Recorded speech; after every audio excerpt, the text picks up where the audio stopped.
I'm John Buchanan, and in this video we're going to have some fun making a sub-bass cinematic hit. Now then, these are everywhere, whether you make trailer music, whether you make dance music, and actually even if you make a certain type of pop record. Things that kind of just go bump, right down at the bottom of the mix, quite bass heavy, lots of reverb, you know the kind of thing. They're the sort of thing that make you go and buy more popcorn. Okay, what we're going to do is we're going to start completely from scratch and design a sub-hit of our own, rather than using one of the extensive sample libraries which allow you to just buy things like this. I think it's always much more interesting to just make these things yourself. Okay, so where are we going to begin? Well, I've set up an audio track, but we don't need that yet. What we're actually going to do is to start in Drum Synth. I'm going to come to the software instrument options here, and I'm going to come and find our good old friend Drum Synth. And specifically, we're going to focus our attention on the kicks. Now, the really good news is, straight out of the box, this sounds pretty good. So what I've got here is a heavy kick. This is literally just the name of the preset. But before we just start using this, we're going to analyze a little bit why this is a great starting point for a sort of sub-based hit. And part of the reason is because its frequency content is obviously very bassy, but it's also got some impact in the upper frequency areas. And that becomes really important when we're designing hits like this. If I play that sound again and we have a chance to look at it,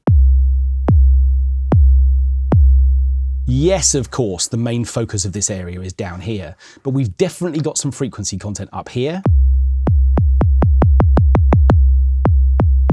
where this kind of click is. And what that does is it draws our ear by providing us with a really hard sort of transient front to this note, which is a good thing. I might even leave this EQ in a little bit. I'm just going to tighten that a tiny bit, but I'm going to give it a little bit of a push just so we get even more impact. The other thing I need to be a little bit careful about is that obviously Drum Synth is pretty lively from a volume perspective. I think we'll be okay if I only play one of them. Okay, so we're about to make the recording of the year. Are you ready? Of course you are.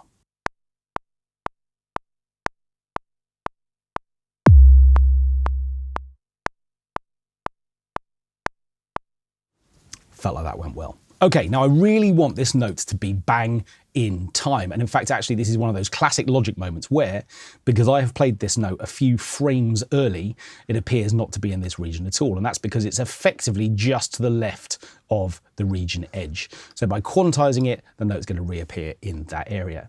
Now, what I'm immediately going to do is to turn it into audio. And I'm going to do that by clicking control clicking on the region and selecting bounce in place. And as always, if this doesn't appear in the most recent list of options that you have chosen, you'll find it in bounce and join, and here is bounce in place. I wonder how many times I've said that across the nearly 100 videos that we've made on this channel so far.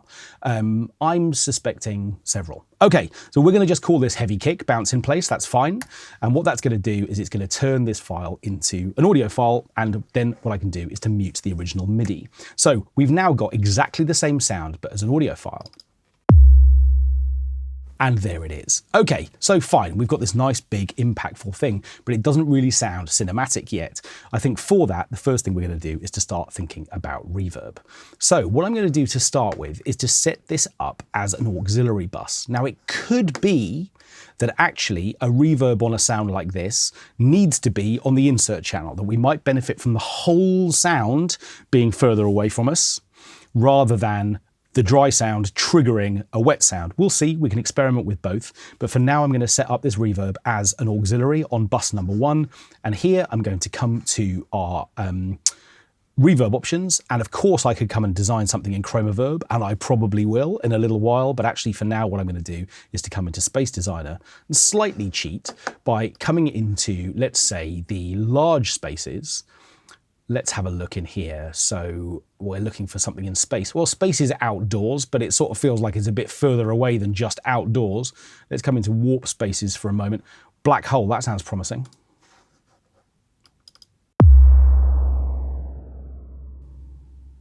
Yeah, that's a little bit too sci-fi for my tastes. What I'm going to do is to jump back in here again. What else have we got? Oh, endless space.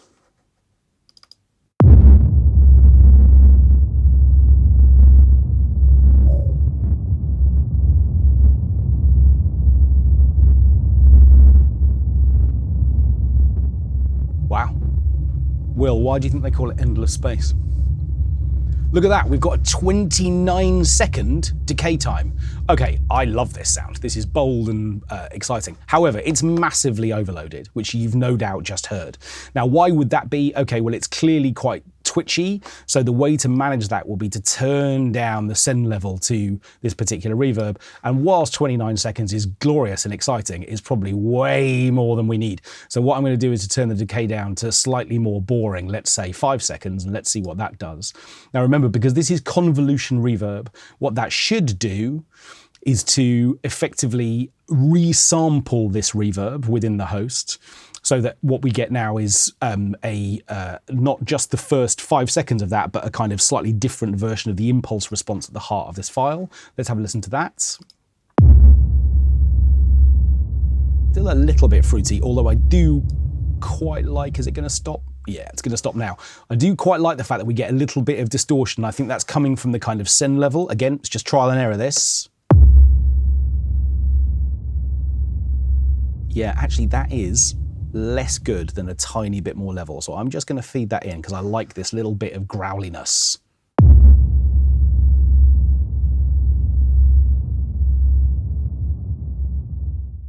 Split the difference. That classic studio phrase. Okay, one more time.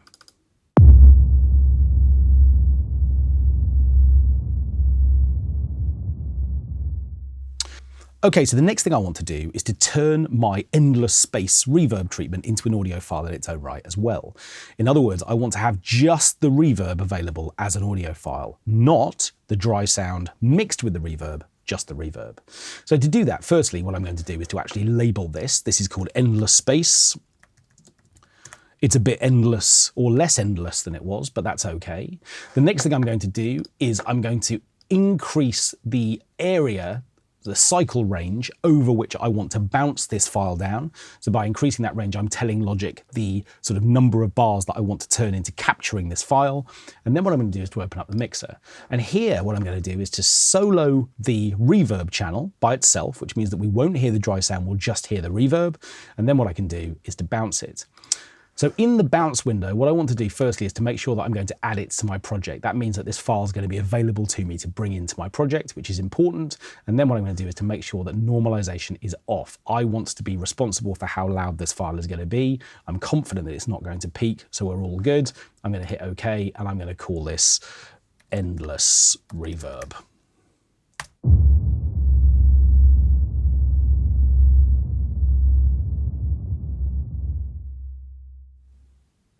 And it doesn't matter that I've got these empty bars on the end. It's much better to not trim the end of the file. So if we've got a couple of empty bars of silence on the end, no bad thing. Okay, so what I can then do is to unsolo this because I want to be able to hear my main kick again. I'm going to open this up, and what we're going to find is that we've got our endless reverb, and I can bring that in here. But of course, at the moment, it's also still being triggered from the original sound. So what I can do is to turn off the send level. So now effectively what I've got is my two elements, both as audio files, the original dry sound by itself with no reverb being added from the auxiliary bus, and our endless reverb. Okay, and we are now overloading the output, so what I'm going to do is to drop the level of both of these things, let's say 4 dB, just to give us a little bit of headroom. Okay, great. Now, for a lot of these cinematic hits, the first thing to say is that often the actual hit itself isn't the first thing you hear. The file is anticipated by something that kind of comes up and it rushes, and then there's an impact. And I think we can make something quite interesting out of this endless reverb file in order to do that. So what I'm actually going to do is to duplicate this track and drag this down here, and what we're going to do is to make a reversed version of this file. Now there are a couple of ways in which you can reverse files in Logic. You can click on them and you can select the reverse option, which exists up here as a version of this file.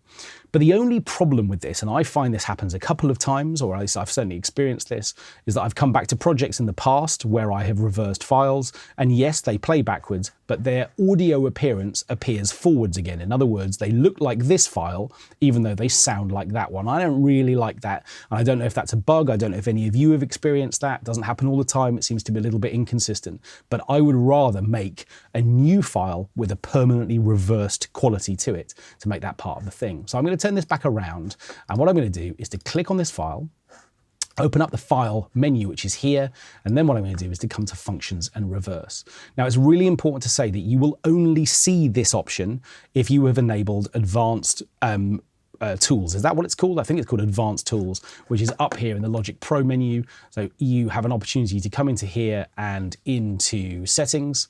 And what you need to do is to come down to Advanced and make sure that the Enable Complete Features button is ticked. Otherwise, some of the audio things that you might want to be able to do just won't be visible to you, to make sure that you've done that. So back in this window, what we need to do is to come to, I think that used to be called Advanced Settings. Anyway, they've obviously changed its name, that's okay. So I'm going to come to Functions and I'm going to come to Reverse, and that will turn our file around. But the only problem is that because I simply duplicated this audio region, of course it's turned them both round. It's the same audio file. So just because I've got two copies of it doesn't mean that they're independent of each other. So actually what I'm going to do is to undo the reverse. And what I need to do is to convert this file into a new audio file in its own right. So I'm going to control click it. I'm going to come to convert, and I'm going to convert it into a new audio file. And that way I can call this endless reverb reversed. And now it is its own audio file, which means that now when I click on this file and I reverse it, this one will turn around, but the one above it won't. Okay, so in order for this to actually act as a sort of anticipatory element, I definitely need to be moving a couple of things. I'm going to move all of this back to here, and our impact strike is now going to come at bar 8. Remember, later I might sample this entire effect, so it doesn't really matter where it happens. What I'm then going to do is to zoom in a little bit, because often what happens when we reverse a sound is that obviously what we end up with is all of the impact, which now is at the end of the file, and that can sometimes be a bit much if we have all of that happen before the hit then takes over. Let's just run this from here and you'll hear what I mean, I think.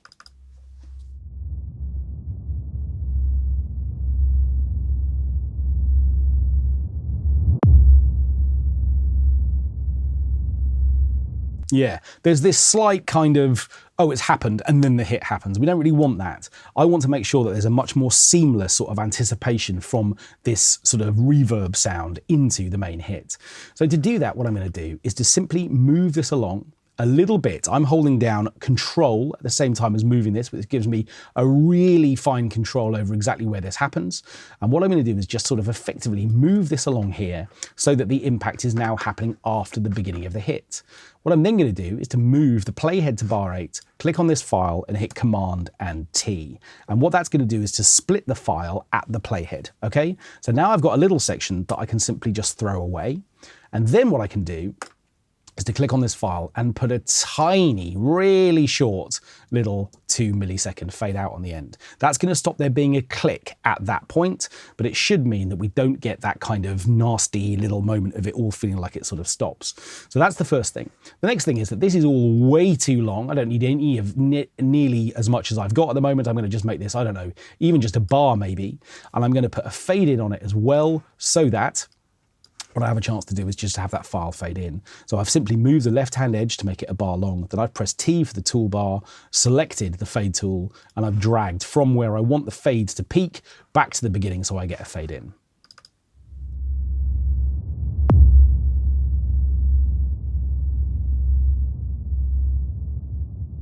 Okay, and whilst this reverb isn't nearly as endless as it used to be, it is still more endless than I'd like it to be. So I'm going to do the same thing here.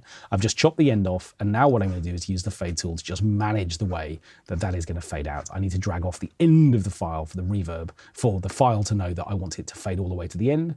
I'm just going to put a little bit of a curve on that as well, so it fades away a little bit more quickly.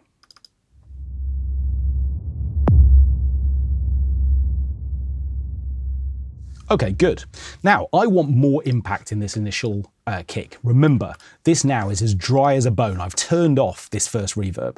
So the next thing I'm going to do is set up another reverb, and this time I'm going to solo this sound so we can hear it all by itself.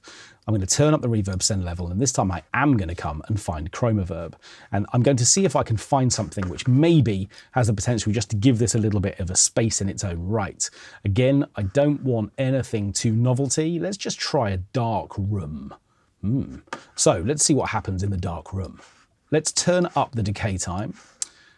Again, something generous for these sorts of effects is always quite good. I'm just soloing the sound. Okay, that's okay.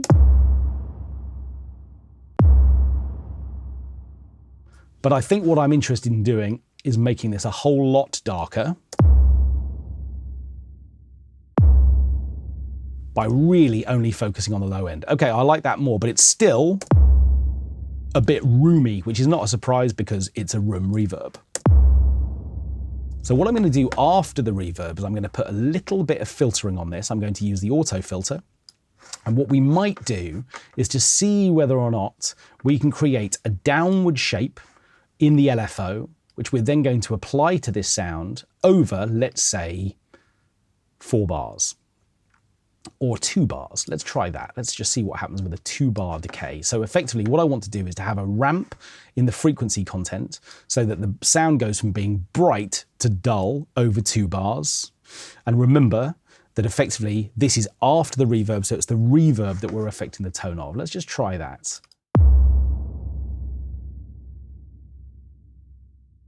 That's quite nice. Bit of resonance, and let's put some distortion on it too.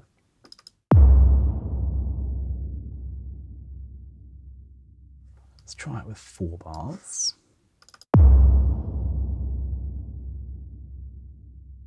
Yeah, this is good. I'm going to drop the cutoff even more and increase the LFO even more.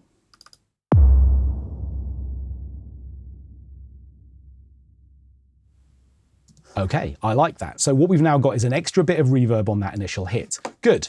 Now the next thing I want to do is to come looking for another separate kick.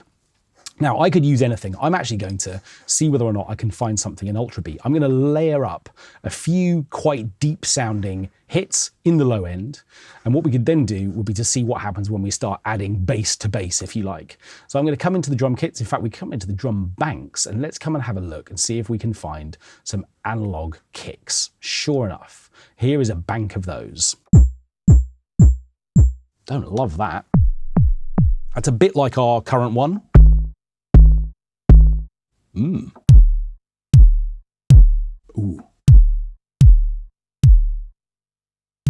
I just said ooh, so it must be good.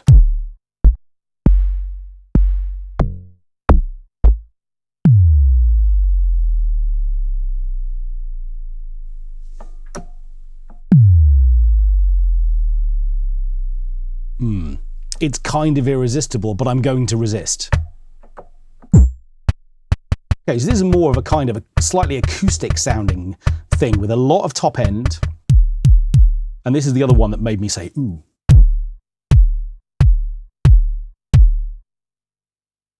We're going to use both of these. And don't worry, I haven't forgotten about that descending sub thing. That's given me an idea. We'll come to that in a moment. So what I'm going to do is I'm going to put this sound in at this point. It's too loud. So I'm going to adjust its volume again so we don't overload the output. I'm going to play this sound in. It's both of these sounds together.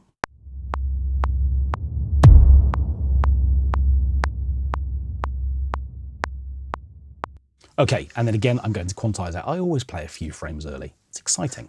Okay, what we might do is also feed this into our Chromaverb reverb shape. So I'm going to just call this filtered chroma.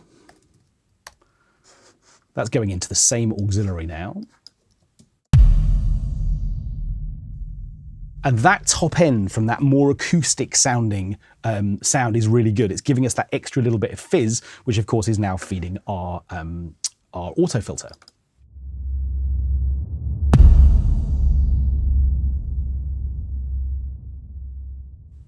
I like that. The other thing I want to do after the auto filter, actually, just to give this a little bit more dirt, is I'm going to see whether or not we can put a sort of clip distortion effect after the filter. So effectively, this is now going to provide some extra grit to the reverb treatment. Again, let's just solo these sounds that are feeding it for a moment. And then we'll just dial in some clip distortion and see if we can get a bit of extra sort of growl into this sound.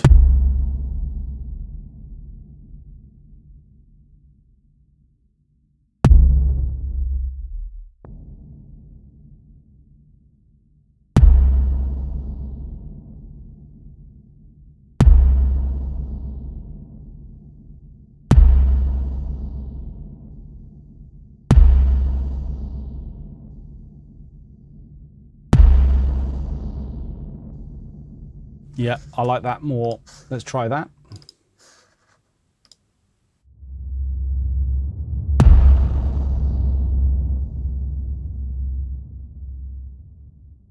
Okay, so we've actually now got 3 kick drums. Remember, 2 in here and this one feeding our filtered, distorted Chromaverb. Yeah, I have to sort of try and keep up. And what I want to do now, of course, is to yield to the temptation of that sub-bass little fall that we heard in Ultrabeat. But rather than using a sample, what we're going to do is to make one of our own. Okay, now to do this, I'm going to turn to the lesser spotted ES2 synthesizer, whose interface has been updated so recently. Wow. Look at that. Just a classic. Okay, now we are going to go and find a preset. I'm going to come to the basses. There is bound to be something in here that's a bit signy, sure enough. Here we are. In fact, look, we've got 2. We've got monster sign. What could possibly go wrong? And sign bass. Let's try them both. Here's monster sign.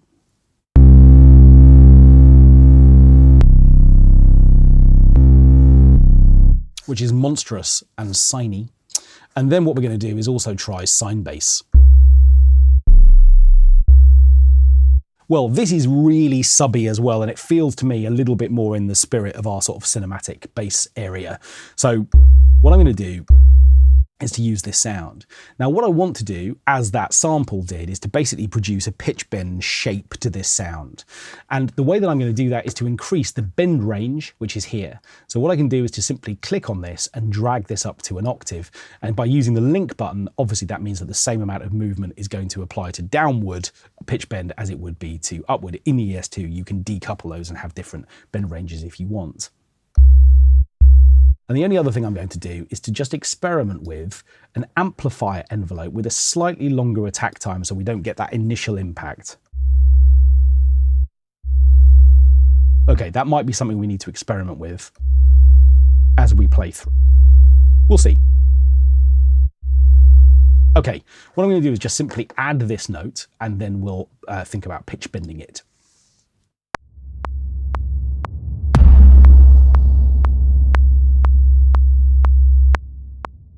Okay, and again, I've played it early. I must learn to relax. Okay, so what I'm going to do here is I'm going to open up this sub bass. And what we have a chance to do now obviously is to see it within the piano roll display. Now, what I'm going to do is to add a pitch bend line to this note. But one thing that I find can be useful is to ever so slightly extend the left-hand edge of a region where you want pitch bend to apply from the very beginning of the note. And the reason for that is that obviously what's going to happen is I'm intending to program a pitch bend drop over a note, which means that the last bit of pitch bend information is going to be right down at the bottom, wherever I want the note to end.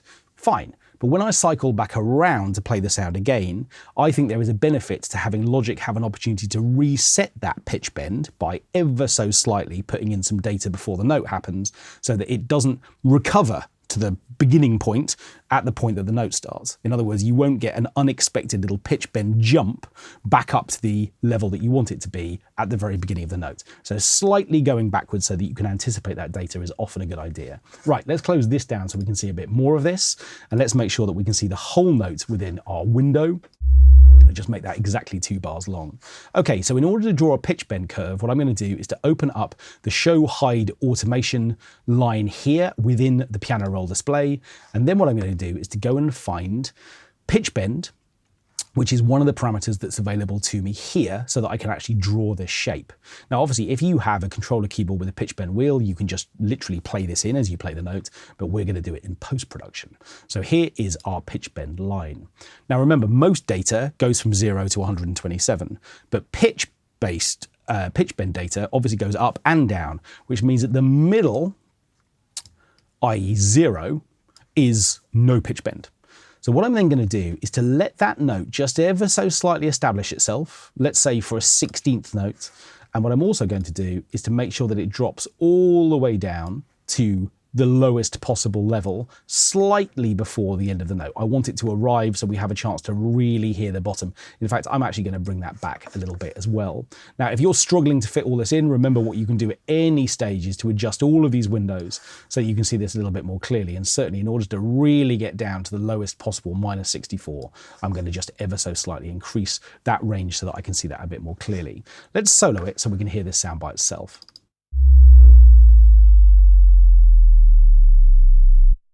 My whole room shaking. Okay, that's exciting. Now, if you find that that's too much and your speakers are just absolutely, I don't know, screaming at you for less bass, remember that at any stage what you can also do is to use a little bit of EQ, and what we could do would be to just take out the super low frequencies, and that might help a little bit.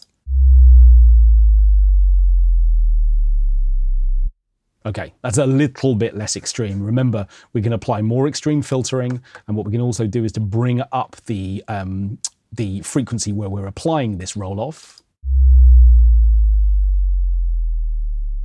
Okay, now my room isn't shaking anymore. So by doing that, what we've done is to roll that out. Seems a little bit less fun though. I'm going to put those back in. I should have said to you right at the beginning of this video, firstly, you need to be listening on a proper pair of speakers, and secondly, sorry, because probably your room's shaking too. Okay, so there we are. We've got that. And what I'm going to do is I'm going to feed that back into maybe our first endless space reverb and just see what that sounds like.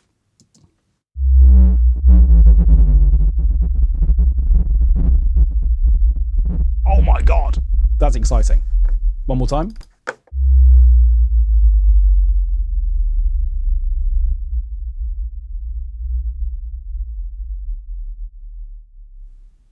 Okay.